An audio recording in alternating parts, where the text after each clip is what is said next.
bonjour. Bonjour à tous. J'espère que vous allez bien. Bienvenue à ma chaîne YouTube. Je suis Nana ASMR. Bienvenue. Merci d'avoir regardé cette vidéo. Dans la vidéo d'aujourd'hui, je vais vous lire un livre en français. Le livre que je vais vous lire s'appelle La place d'Annie Ernaux. J'ai le livre en anglais ici. En anglais, il s'appelle A Man's Place. A Man's Place. A Man's Place. A Man's Place. C'est un livre très court. Très court, oui. Mais je pense que je peux pas lire tout aujourd'hui. Oui, mais je vais vous lire comme 20 minutes, 30 minutes, quelque chose comme ça. Et ici sur mon ordinateur, j'ai la version française. Ok. Donc, on commence. Ok, let's go. La place Annie Ernaux. J'ai passé les épreuves pratiques du CAP dans un lycée de Lyon, à la Croix-Rousse, un lycée neuf avec des plantes vertes dans la partie réservée à l'administration et au corps enseignant, une bibliothèque au sol en moquette de sable. J'ai attendu là qu'on vienne me chercher pour faire mon cours, objet de l'épreuve, devant l'inspecteur et deux assesseurs, des profs de lettres très confirmés. Une femme corrigeait des copies avec hauteur sans hésiter. Il suffisait de franchir correctement l'heure suivante pour être autorisé à faire comme elle toute ma vie. Devant une classe de première des maths, j'ai expliqué 25 lignes. Il fallait les numéroter. De Père Goriot de Balzac. Vous les avez traînés, vos élèves, m'a reproché l'inspecteur ensuite. Dans le bureau de proviseur, il était assis entre les deux assesseurs, un homme et une femme myope, avec des chaussures roses. Moi en face. Pendant un quart d'heure, il a le mélange critique, élogié, conseil et j'écoutais à peine, m'en demandant si tout cela signifiait que j'étais reçu. D'un seul coup, d'un même élan, ils se sont levés tous trois, l'air grave. Je me suis levé aussi précipitamment. L'inspecteur m'a tendu la main, puis en me regardant bien en face, Madame, je vous félicite. Les autres ont répété, je vous félicite. Et m'ont serré la main, mais la femme avec un sourire. Je n'ai pas cessé de penser à cette cérémonie jusqu'à l'arrêt du bus avec colère et une espèce de honte. Le soir même, j'ai écrit à mes parents que j'étais professeur titulaire. Ma mère m'a répondu qu'ils étaient très contents pour moi. Mon père est mort 2 mois après, jour pour jour. Il avait 67 ans et tenait avec ma mère un café alimentation dans un quartier tranquille, non loin de la gare à Y, Seine-Maritime. Il comptait se retirer dans un an.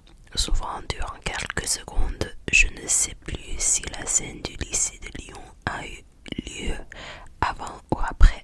C'est le mois d'avril 22 où je me vois attendre un bus à la Croix-Rousse doit précéder ou suivre le mois de juin étouffant de sa mort. C'était un dimanche. Au début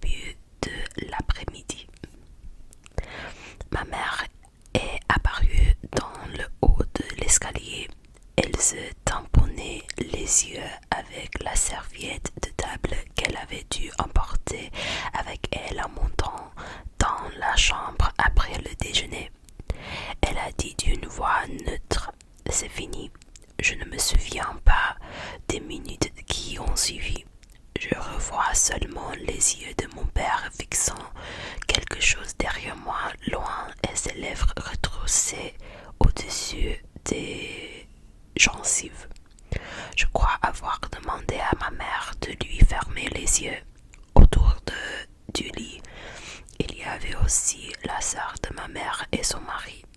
Ils se sont proposés pour aider à la toilette au rassage parce qu'il fallait se dépêcher avant que le corps ne se raidisse. Ma mère a pensé qu'on pourrait le revêtir du costume qu'il avait étrené pour mon mariage 3 ans avant. Toute cette scène de se dérouler très simplement, sans cri ni sanglots. Ma mère avait seulement les yeux rouges et un rictus continuel. Les gestes s'accompissaient tranquillement sans désordre, avec des paroles ordinaires. Mon oncle et ma tante répétaient: il a vraiment fait vite ou qu'il a changé. Ma mère s'adressait à mon père comme s'il était encore vivant ou habité par une forme spéciale de vie, semblable à celle des nouveaux-nés. Plusieurs fois, elle a appelé mon pauvre petit père avec affection. Après le rassage, mon oncle a tiré le corps, la tenue levée pour qu'on lui enlève la chemise qu'il portait ces derniers jours et la remplacée par une propre. La tête retombée en avant sur la poitrine nue couverte de marbrure. Pour la première fois de ma vie, j'ai vu le sexe de mon père.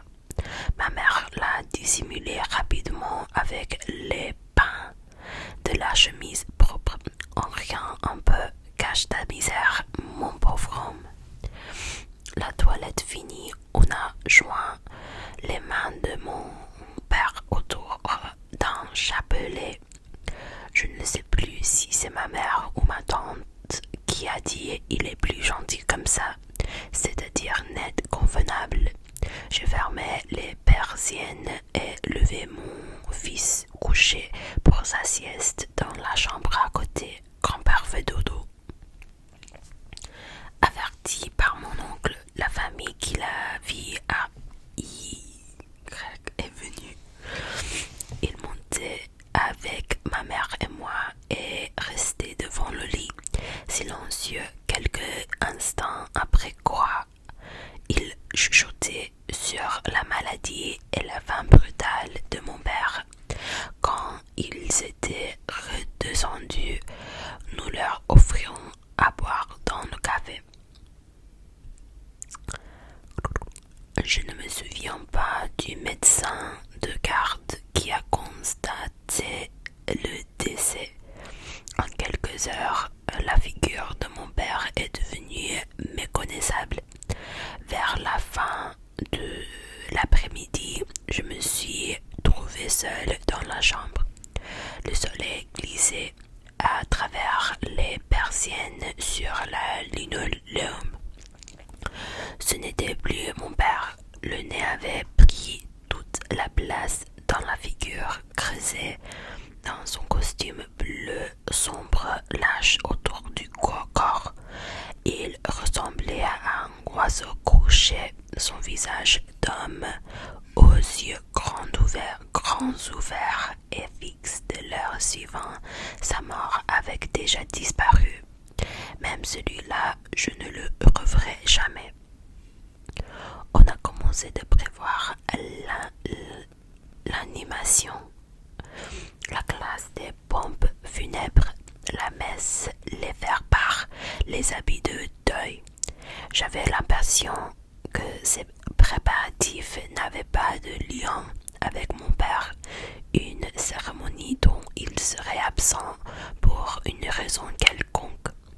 Ma mère était dans un état de grande excitation et m'a confié que la nuit d'avant, mon père avait tâtonné vers elle pour l'embrasser. Alors qu'il ne parlait déjà plus, elle a ajouté: il était beau garçon, tu sais, étant jeune. L'odeur est arrivée le lundi. Je ne l'avais pas imaginé. Relent doux, puis terrible de fleurs oubliées dans un vase d'eau croupie. Ma mère n'a fermé le commerce que pour l'enterrement. Sinon, elle aurait perdu des clients et elle ne pouvait pas se le permettre. Mon père décédé reposait en eau et elle servait des pastis et des rouges en bas. Larmes, silence et dignité, tel est le comportement qu'on doit avoir à la mort d'un proche dans une vision distinguée du monde. Ma mère, comme le voisinage, obéissait à des règles de savoir-vivre où le souci de dignité n'a rien à voir. Entre la mort de mon père le dimanche et l'animation, le mercredi, chaque habitué sitôt assis commentait l'événement d'une façon laconique, à voix basse. Il a drôlement fait vite, ou fausse jovial, alors il se laissait aller le patron. Ils faisaient part de leur émotion quand ils avaient appris la nouvelle. J'ai été retournée, je ne sais pas ce que ça m'avait. Il voulait manifester ainsi à ma mère qu'elle n'était pas seule dans sa douleur, une forme de politesse.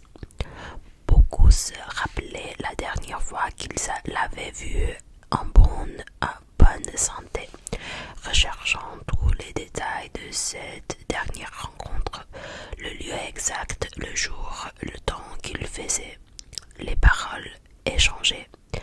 Cette évocation minutieuse d'un moment où la vie allait de soi servait à exprimer tout ce que la mort de mon père avait de choquant pour la raison. C'est aussi par politesse qu'il voulait voir le patron. Ma mère n'a pas accédé toutefois à toutes les demandes. Elle triait les bons, animés d'une sympathie véritable, des mauvais poussés par la curiosité. À peu près tous les habitués du café ont eu l'autorisation de dire au revoir à mon père. L'épouse d'un entrepreneur voisin en était refoulée parce qu'il n'avait jamais pu la sentir de son vivant. Elle et sa bouche en cul de poule. Les pompes funèbres sont venues le lundi. L'escalier qui monte de la cuisine aux chambres s'est révélé trop étroit pour le passage du cercueil. Le corps a dû être enveloppé dans un sac de plastique et traîné plus que transporté sur les marchés jusqu'au cercueil posé au milieu du café fermé pour 1 heure. Une descente très longue avec les commentaires des employés sur la meilleure façon de s'y prendre, pivoter dans le tournant, etc. Il y avait un trou dans l'oreiller sur lequel sa tête avait reposé depuis dimanche. Tant que le corps était là, nous n'avions pas fait le ménage de la chambre.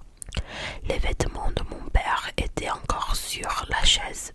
De la poche à fermeture éclair de la salopette. J'ai retiré une liasse de pieds, la recette du mercredi précédent. J'ai jeté les médicaments et porté les vêtements aux salles. La veille de l'animation, on a fait cuire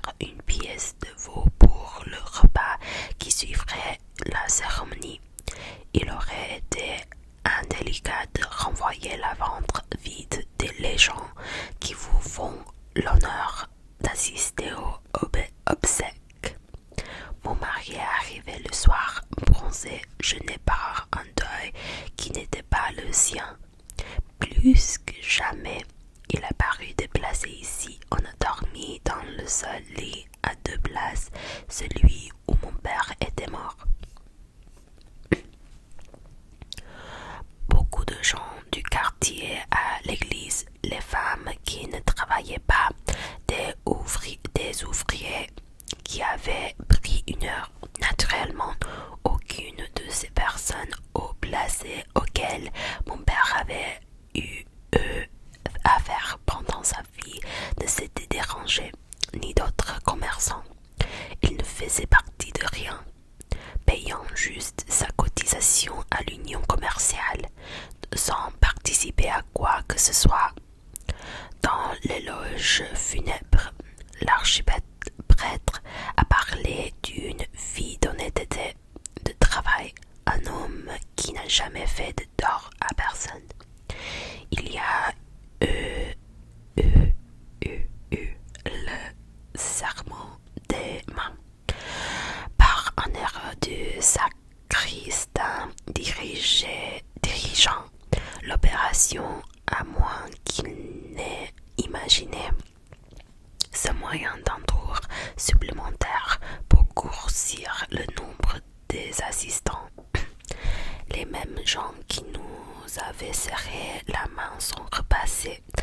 Une ronde, cette fois rapide et sans condoléances. Au cimetière, quand le cercueil est descendu en oscillant entre les cordes, ma mère a éclaté en sanglots comme le jour de mon mariage à la messe. Le repas d'animation s'est tenu dans le café sur les tables mises bout à bout. Après un début silencieux, les conversations se sont mises en train. L'enfant réveillé d'une bonne sieste allait des uns aux autres, en offrant une fleur, des cailloux, tout ce qu'il trouvait dans le jardin. Le frère de mon père, assez loin de moi, s'est penché pour me voir et me lancer. Te rappelles-tu quand ton père te conduisait sur son vélo à l'école? Il avait la même voix que mon père. Vers 5 heures, les invités sont partis. On a rangé les tables sans parler. Mon mari a repris le train le soir même. Je suis restée quelques jours avec ma mère pour les démarches et formalités courantes après un décès. Inscription sur le livret de famille à la mariée, mairie, paiement de pompes funèbres, réponse au faire-part, nouvelle carte de visite. Madame veuve a une période blanche sans penser plusieurs fois en marchant dans les rues. Je suis une grande personne, ma mère autrefois, tu es une grande fille à cause de règles. On a réuni les vêtements de mon père pour les distribuer à des gens qui en auraient besoin. Dans son veston de tous les jours accroché dans le cellier, j'ai trouvé son portefeuille. Dedans, il y avait un peu d'argent, le permis de conduire et dans la partie qui se replie, une photo glissée à l'intérieur d'une coupure de journal. La photo ancienne avec des bords dentelés montrait un groupe d'ouvriers alignés sur 3 rangs, regardant l'objectif, tous en casquette. Photo typique des livres d'histoire pour illustrer une grève ou le Front populaire. J'ai reconnu mon père au dernier rang, l'air sérieux, presque inquiet. Beaucoup rien. La coupure de journal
reconnaissance entre lui et moi, une distance de classe mais particulière qui n'a pas de nom, comme de l'amour séparé.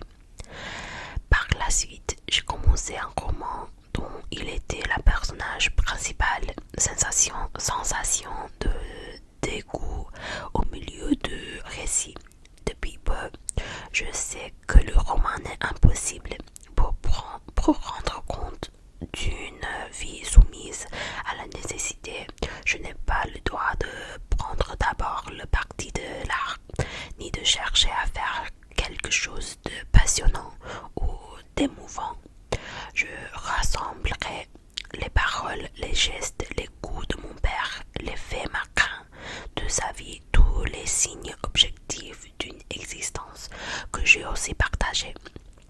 Aucune poésie de souvenirs, pas de dérision jubilante. L'écriture plate me vient naturellement, celle-là même que j'utilisais en écrivant autrefois à mes parents pour leur dire les nouvelles essentielles. L'histoire commence quelques mois avant le XXe siècle dans un village du pays de Caux, à 25 km de la mer. Ceux qui n'avaient pas de terre se louaient chez les gros fermiers de la région. Mon grand-père travaillait donc dans une ferme comme charretier. L'été, il faisait aussi le foin, la moisson. Il n'a rien fait d'autre de toute sa vie, dès l'âge de 8 ans. Le samedi soir, il rapportait à sa femme toute sa paye et elle lui donnait son dimanche pour qu'il aille jouer au domino, boire son petit verre. Il rentrait Saoul, encore plus sombre. Pour un rien, il distribuait des coups de casquette aux enfants. C'était un homme dur. Personne n'osait lui chercher des noises. Sa femme ne riait pas tous les jours. Cette méchanceté était son ressort vital, sa force pour résister à la misère et croire qu'il était un homme. Ce qui le rendait violent, surtout, c'était de voir chez lui quelqu'un de la famille plongé dans un livre ou un journal. Il n'avait pas eu le temps d'apprendre à lire et à écrire. Compter, il savait. Je n'ai vu qu'une seule fois mon grand-père à l'hospice où il devait mourir 3 mois après.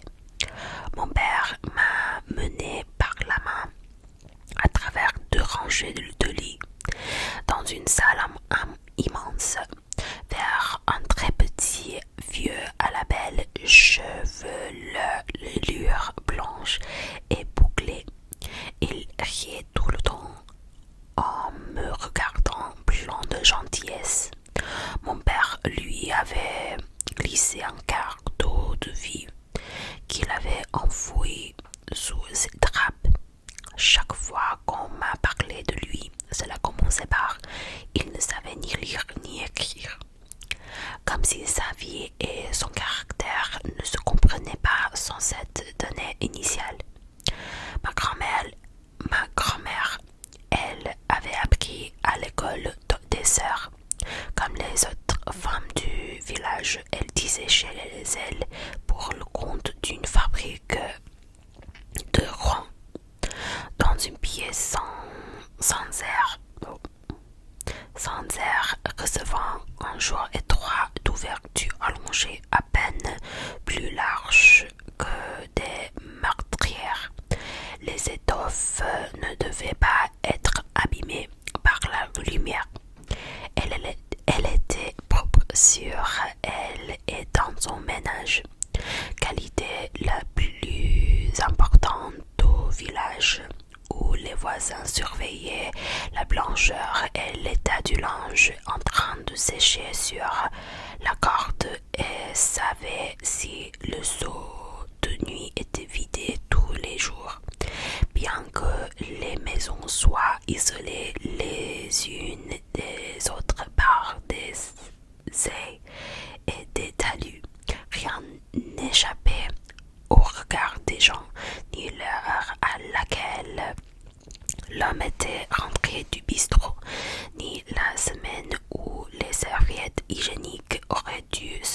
danser au vent. Ma grand-mère avait même de la distinction. Au fait, elle portait au follicule en carton et elle ne pissait pas debout sous ses jupes comme la plupart des femmes de la campagne par commodité. Vers la quarantaine, après cinq enfants, les idées noires lui sont venues. Elle cessait de parler durant des jours. Plus tard, des rhumatismes aux mains et aux jambes. Pour guérir, elle allait voir Saint-Riquier. Saint-Guillaume du désert frottait la statue avec un linge qu'il s'appliquait sur les parties malades. Progressivement, elle a cessé de marcher ou louait une voiture à cheval pour la conduire au sein. Ils habitaient une maison basse au toit de chaume, au sol en terre battue. Il suffit d'arroser avant de balayer. Ils vivaient des produits du jardin et du poulailler, du beurre et de la crème que le fermier cédait à mon grand-père. Des mois à l'avance, il pensait aux noces et aux communions. Ils y arrivaient le ventre que de 3 jours pour mieux profiter. Un enfant du village en convalescence d'une scarlatine est mort étouffé sous les vomissements des morceaux de volaille dont on l'avait gavé. Les dimanches d'été, ils allaient aux assemblées où l'on jouait et dansait. Un jour, mon père, en eau du mât de cocagne, a glissé sans avoir décroché le panier de victuailles. La colère de mon grand-père dura des heures, espèce de grand piot, nom du tendon énorme. Le signe de croix sur le pain, la messe, les bagues, comme la propriété de la religion leur donnait la dignité. Ils s'habillaient en dimanche, chantaient le credo en même temps que les gros fermiers mettaient des sous dans le plat. Mon père était enfant de chœur. Il aimait accompagner le curé, portait le viatique. Tous les hommes se découvraient sur leur passage. Les enfants avaient toujours des verres pour les chasser. On cousait à l'intérieur de la chemise, près du nombril, une petite bourse remplie d'ail. L'hiver, du coton dans les oreilles. Quand je lis Proust ou Mauriac, je ne crois pas qu'ils évoquent le temps où mon père était enfant. Son cadre à lui, c'est le Moyen-Âge. Il faisait 2 kilomètres à pied pour atteindre l'école. Chaque lundi, l'instituteur inspectait les ongles, le haut du tricot de corps, les cheveux à cause de la vermine. Il enseignait durement la règle de faire sur les doigts respectés. Certains de ses élèves parvenaient au certificat dans les premières du canton, 1 ou 2 à l'école normale d'instituteur. Mon père manquait la classe à cause des pommes ramassées, du foin, de la paille à boteler, de tout ce qui se sème et se récolte. Quand il revenait à l'école avec son frère aîné, la maître hurlait: « Vos parents veulent donc que vous soyez misérables comme eux. » Il a réussi à savoir lire et écrire sans faute. Il aimait apprendre. On disait apprendre tout court, comme boire ou manger. Dessinait aussi des têtes de les animaux. À 12 ans, il se trouvait dans la classe du certificat. Mon grand-père l'a retiré de l'école pour le placer dans la même ferme que lui. On ne pouvait plus le nourrir à rien faire. On n'y pensait pas. C'était pour tout le monde pareil. Ok. je vais finir là. Mais si vous aimez cette vidéo, c'est comment faites des commentaires si vous voulez partie de la vidéo. Ok. Merci d'avoir regardé de nouveau et j'espère que je vous vois